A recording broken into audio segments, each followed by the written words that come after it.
اس غنیمت جاننے میں کیا کرنا ہے؟ 5 باتوں کی تیاری کرنی ہے، 5 باتوں کی۔ اللہ کے نبی صلی اللہ علیہ وسلم نے حدیث میں فرمایا لا تزال قدم ابن آدم یوم القیامہ حتی یسأل عن 5۔ ابن آدم کے قدم قیامت کے دن اللہ کے سامنے سے ہل نہیں سکیں گے جب تک کہ 5 باتوں کا اس سے سوال نہ ہو جائے اور ان 5 کا وہ جواب نہ دے دے۔ سب سے پہلا عن عمرہ فیما افنا، تو سب سے پہلا سوال عمر کے بارے، جس عمر کے بارے میں اور اس کے ایک ایک لمحے کے بارے میں اور اس کے ایک ایک ساعت کے بارے میں، ایک ایک دن اور اس کی ایک ایک رات کے بارے میں اللہ کے سامنے محاسبہ ہو اور انسان کو کھڑا کیا جائے۔ سوال کرنے والی اللہ کی ذات ہو جو علیم بذات الصدور ہے، جو دلوں کے راز تک کو جانتی ہے، جو یعلم خائنۃ الاعین، خیانت کرنے والی آنکھوں کو بھی جانتی ہے، جس سے کوئی چیز مخفی نہیں ہے۔ سوال کرنے والی ذات اللہ کی ہو، زندگی بھر کا سوال ہو عن عمرہ فیما افنا۔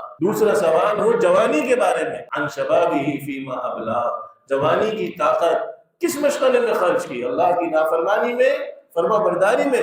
عن مالہ من این اکتسب، تیسرا سوال مال کے بارے میں، کہاں سے کمایا، کیسے کمایا۔ چوتھا سوال فیما انفقا، کہاں خرچ کیا۔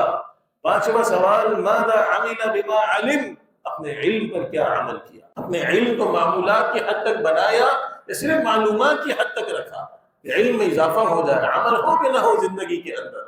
ان 5 باتوں کے سوال کے جواب کی تیاری، 5 چیزوں کی قدر و قیمت جان کر، اپنی عمر کی قدر و قیمت، زندگی جو اللہ نے نصیب فرمائی، مال کی قدر و قیمت، اپنی جوانی کی قدر و قیمت، اپنی صحت کی قدر و قیمت، اپنی فراغت کی قدر و قیمت، ان 5 چیزوں میں 5 چیزوں کی تیاری کے ذریعے اس کو غنیمت جاننا۔ اور یہ احتساب اسی بات کا ہے جو ہم بار بار یہ سنتے رہتے ہیں کہ ہمیں اپنا احتساب کرنا ہے، آخرت کے اعتبار سے کیا پایا اور کیا کھویا، کیا کرنا چاہیے تھا اور کیا نہیں کیا۔ ان سب باتوں کا احتساب، اس میں یہ پورا دین داخل ہو جاتا ہے۔